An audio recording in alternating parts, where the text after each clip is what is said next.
का लेकर यहां तक उन्होंने अपने विजय के अनेक रिकॉर्ड कार्य साबित करके यहां तक वो आए थे। एक गौरवशाली इतिहास है और उस गौरवशाली इतिहास के वंशज आप सब लोग हैं, आप सब लोग हैं। मैं डॉक्टर मोरे जी को धन्यवाद दूंगा कि उन्होंने इस पूरे इतिहास को ढूंढकर आपके सामने रखा और उस यूर भूमि पर जिनके पूर्वजों ने अपनी जान हथेली पर लेकर इस देश की राष्ट्रवाद के विचारों को लेकर जो लड़ाई लड़ी, जो देश के इतिहास की संस्कृति और विरासत को बचाने की लड़ाई थी, उन वीरों के वंशज के रूप में आप सब लोग मेरे सामने बैठे हैं। मैं हाथ जोड़कर आपको अभिवादन करता हूं, आपको नमन करता हूं, क्योंकि आप जैसे उस इतिहास के इस देश के लिए लड़ने वाले उन वीरों के आप वंशज हो। ये देश आपके प्रति बहुत अभिमान रखता है, आपके प्रति बहुत श्रद्धा और प्रेम रखता है, क्योंकि आपका इतिहास ये केवल आपका इतिहास नहीं है, तो हिंदुस्तान का गौरवशाली इतिहास है और भविष्य के हजारों हमारे पीढ़ियों को प्रेरणा देने वाला इतिहास है।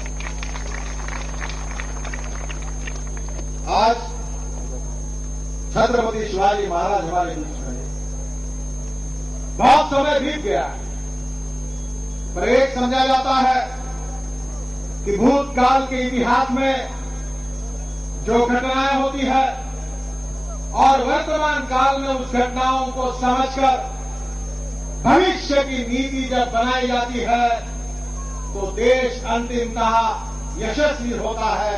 यही बात इतिहास में कही गई है। बहनों और भाइयों, आज हमारा देश फिर से एक बार संकट के समय से गुजर रहा है। मैं प्रधानमंत्री से अपेक्षा करता हूं कि हमारे देश के लिए लड़ने वाले सैनिक पाकिस्तान के भूमि पर उनकी गर्दन काटी जाती है, उनको अपमानित किया जाता है, उसके बाद में भी हमारी सरकार की कोई तीखी प्रतिक्रिया क्यों नहीं होती? क्यों नहीं सरकार का आवाज निकलता? इस प्रकार से लांछनास्पद अमानवीय घटना होने के बाद आज हमारे देश में कोई प्रतिक्रिया नहीं होती। ऐसा क्यों होगा? हमारी सरकार इसके ऊपर प्रतिक्रिया देने से क्यों डर रही है? और दुर्भाग्य का विषय है कि पाकिस्तान की विदेश मंत्री कहती है कि ऐसी घटनाएं हुई नहीं। पाकिस्तान की सरकार इस बात को नकार रही है। बहन और भाइयों, हमारे देश का इतिहास है, शहीदों का इतिहास है, बलिदानों का इतिहास है। ये इतिहास छत्रपति शिवाजी महाराज, महाराणा प्रताप, स्वतंत्र वीर सावरकर जैसे योद्धा, राष्ट्रभक्तों ने और क्रांतिकारों ने इस देश के इतिहास को बनाया है। ये देश केवल पर्वत, नदियां और जमीन नहीं है। ये देश, इस देश के लिए कुर्बानी करके अपने खून को देश के लिए समर्पित करने वाले और अपनी जान को न्यौछावर करने वाले, बलिदान करने वाले राष्ट्रभक्त, देशभक्त और शूरों का इतिहास है, जिसके आप वंशज हो। मैं तो इतनी अपेक्षा रखता हूं, समय बहुत ज्यादा हुआ। ये बलिदान जिन्होंने देश की सुरक्षा के लिए किया, राष्ट्रवाद के लिए किया, जिसका जिक्र मराठा वीरेंद्र वर्मा जी ने किया, एक बात याद रखिए कि पर्स एंड पर्सन, व्यक्ति और पैसा, इसमें व्यक्ति श्रेष्ठ है। पर्सन और पार्टी, व्यक्ति और संगठन, इसमें पार्टी महत्वपूर्ण है। और पार्टी और फिलॉसफी, पार्टी यानी संगठन और फिलॉसफी यानी विचार, तो इसमें विचार श्रेष्ठ है। छत्रपति शिवाजी महाराज से लेकर अहमद शाह अब्दाली को लड़ने के लिए हमारा इतिहास में विचार कोई था तो राष्ट्रवाद का विचार था।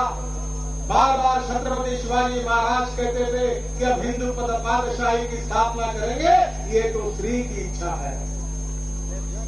मुझे लगता है कि इस देश में फिर से एक बार राष्ट्रवाद के विचार के आधार पर सुखी, समृद्ध, संपन्न, शक्तिशाली हिंदुस्तान सभी जात पंथ धर्म भाषा बोलने वाले लोगों के साथ समान न्याय, न किसी के साथ अन्याय होगा, न किसी का लांगुल चालन होगा, सबके साथ समान न्याय होगा और सबके साथ बराबरी का मौका मिलेगा।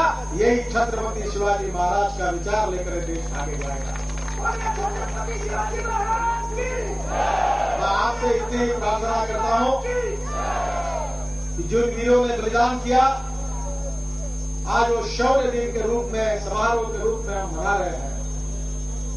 वो इतिहास हम सब जानते हैं, पर वो इतिहास के अनुभव के साथ संकल्प करके जो राष्ट्रवाद के विचारों के लिए लाखों लोगों ने पानीपत के भूमि पर बलिदान किया था, जिन छत्रपति शिवाजी महाराज ने राष्ट्रवाद के विचारों के लिए अपने जीवन को समर्पित किया था, उस राष्ट्रवाद के विचारों को सर्वस्व मानकर हम हिंदुस्तान के भविष्य का इतिहास लिखेंगे। यही संकल्प आज के दिन करना चाहिए। यही मैं हाथ जोड़कर कहने के लिए आपके पास आया हूं। मैं फिर से एक बार जो शहीद हुए थे उन सभी वीरों को याद करता हूं, नमन करता हूं और उनकी प्रेरणा राष्ट्रवाद के विचारों की भावना हम सबके मन में प्रज्वलित करेगी।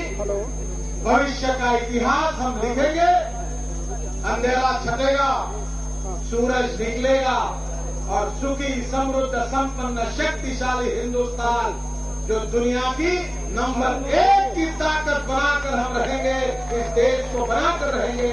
इस संकल्प के साथ हम निश्चित रूप से यहां से जाएंगे। यही आपसे प्रार्थना करता हूं। मैं बहुत देरी से आया हूं, आपके हाथ जोड़कर क्षमा मांगता हूं।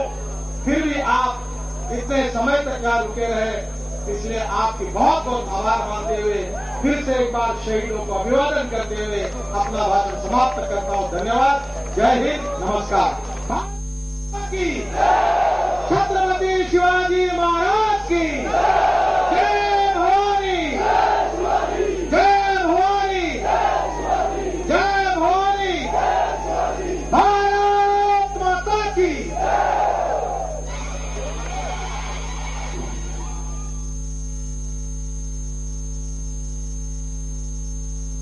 वर्षगांठ मनाई जा रही है पानीपत में, बैटल ऑफ पलासी जिसे कहा जाता है। और यहां पर 252वीं वर्षगांठ पर बोलते हुए भाजपा अध्यक्ष नितिन गडकरी एक बार फिर से शिवाजी के आदर्शों पर चलने की बात कही, उनके जो सिद्धांत थे उसी पर चलने की बात कही। और ये सीधी तस्वीरें इस वक्त आप वहीं से देख पा रहे हैं।